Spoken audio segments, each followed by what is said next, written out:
So for Subway, so basically, based on the nutrition facts that I provided in the previous slides, I said that the sweet onion chicken teriyaki was the best, then the steak and cheese, the Italian BMT, the classic tuna, meatball marinara, and chicken bacon ranch melt. And this doesn't mean that you have to always get the sweet onion chicken teriyaki. You can obviously also mix it up. You can substitute things in the sandwich that may be healthier. For example, instead of getting like the chicken teriyaki sauce, you can get no sauce on it. Brings it down probably on like sugar and carbohydrates and everything. Or like the steak and cheese one, you can just get steak minus the cheese. Get rid of some cholesterol in there. So it really depends on what you want to do. And also, not all the time I'm telling you like you have to always get this. You can always treat yourself and get the one that is the most unhealthy every once in a while. So then Pizza Plus, I said, was the chicken Capri salad because that was the healthiest one with like the least amount of calories and carbohydrates and saturated fat. And then the cheeseburger, and then you just have to add the cheese because you always have to think about what else you're putting on the meal. The 4 cheese deep dish pan pizza, the chicken Caesar wrap, and then the cheese ravioli. And we went over that because the cheese ravioli had the most amount of saturated fat and carbohydrates. So obviously that's at the bottom of the list, but then at the same time, it's not always realistic to get at the most healthy thing on the menu, especially if you're out for a celebration or an occasion. Like, you can still go for the cheese ravioli, but if you're eating out every day for lunch during the school day, then you should be thinking about substituting healthier options. And then for McDonald's, the the healthiest was the small fries and the 4-piece chicken McNuggets, the ranch snack wrap, the egg McMuffin, the double cheeseburger, and then Big Mac. But obviously, it's not realistic if you're just getting small fries for a meal. So I would say that if you want to do like the ranch snack wrap, but like you also want to get something healthier with it, you can do the small fries because it's the healthiest one in the menu. Or like if you're doing double cheeseburger, get the 4-piece chicken McNuggets maybe with it if you're still hungry. Because it's not, it doesn't make sense to say that you can only get small fries because that's obviously not going to fill anybody up. So you can mix and match, and you can obviously know that like instead of you getting a double cheeseburger and a Big Mac, you should get a double cheeseburger and a small fry. So now we're going on to the exercise portion of the presentation. So basically, we have learned in research that you should be doing 150 minutes of moderate aerobic activity or 75 minutes of vigorous aerobic activity throughout the week. And then moderate aerobic activities could be like swimming, walking, aerobic dancing. And these are all what I'm going to be talking about that you could be doing during the school day. So you should aim for at least 30 minutes of moderate physical activity every day.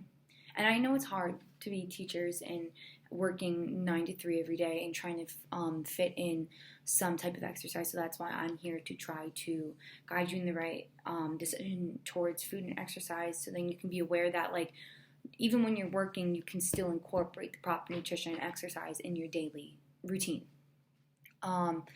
Also, we learned that reducing sitting time is very important. We know as teachers, we do a lot of sitting. We're helping the kids, working with the kids, because sitting does higher risk for metabolic problems. And then we learned that you should have 75 minutes of vigorous aerobic activity. And vigorous aerobic activity could be like jumping rope, swimming laps around a pool multiple times. Like normal swimming, just being in a pool, just like paddling around, aerobic activity. But if you're doing laps in the pool, that's vigorous activity. Or bicycling, running, or lifting weights could be vigorous activity. And then we learned that risk of a sedentary lifestyle. So like I said, with the sitting and everything, and being a teacher, you do have a sedentary lifestyle. Me going and still in school, but remembering back in high school and elementary school and middle school, a lot of these teachers were sitting most of the day. And besides when they were to teach, well, with older grades, you're up and you're like talking to the class. With younger grades, sometimes you're sitting there and you're reading with the kids, especially if your teachers, you are with preschoolers, you're sitting there and you're just reading. Or you could be getting up every once in a while to help a kid with something, but we need to learn how to incorporate more exercise into our daily activities, even if it's with the kids too, because we also want to benefit ourselves and the kids. And especially if you're showing that you're about nutrition and exercise to your kids, then they might think that that is very important to understand and know. So risks of a sedentary lifestyle could be obesity, heart disease, high blood pressure, stroke, high cholesterol, all so many different things. So many different things lead to health problems. And sedentary lifestyle can definitely down the road, if you add up how much of sedentary lifestyle you're doing, that can add up to poor health issues later down the road. So, workouts to do during the school day. So, I basically put my mind in a teacher's point of view about what they could do during the school day. And I said walking. Walking is very important.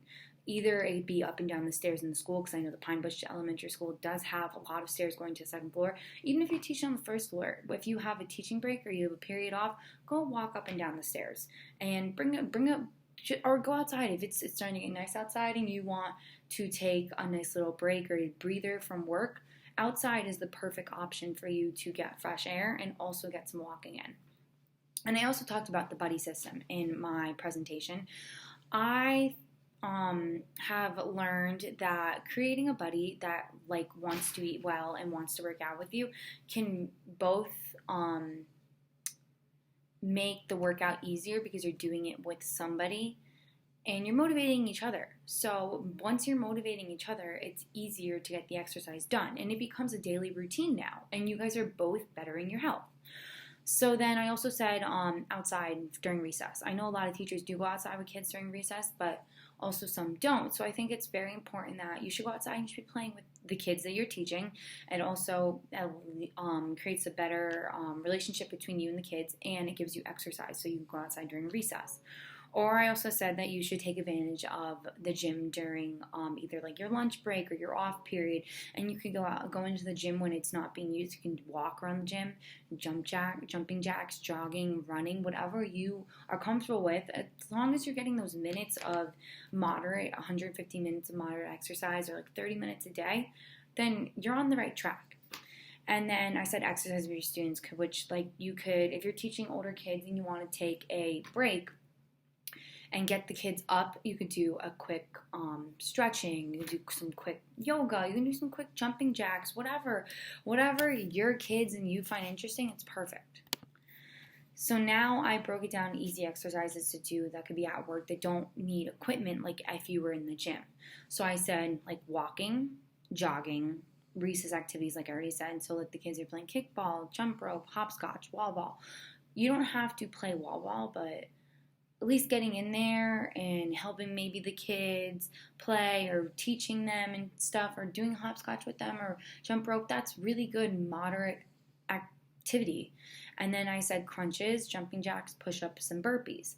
So I know that sometimes a lot of teachers don't want to, bring an extra change of clothes in case they get sweaty if they were to do an exercise during work, but you can just do little things. You can moderate the exercise. You can do different types of exercise, but do smaller reps of them. So example, say if you're doing crunches, jumping jacks, push-ups, and burpees, do 10 each and do 3 sets, or maybe do 5 to 8 each and do 10 sets do 3 sets of each. And also obviously take breaks, and you don't have to do it all at once. If you have an off period, maybe then that's when you can go do your crunches.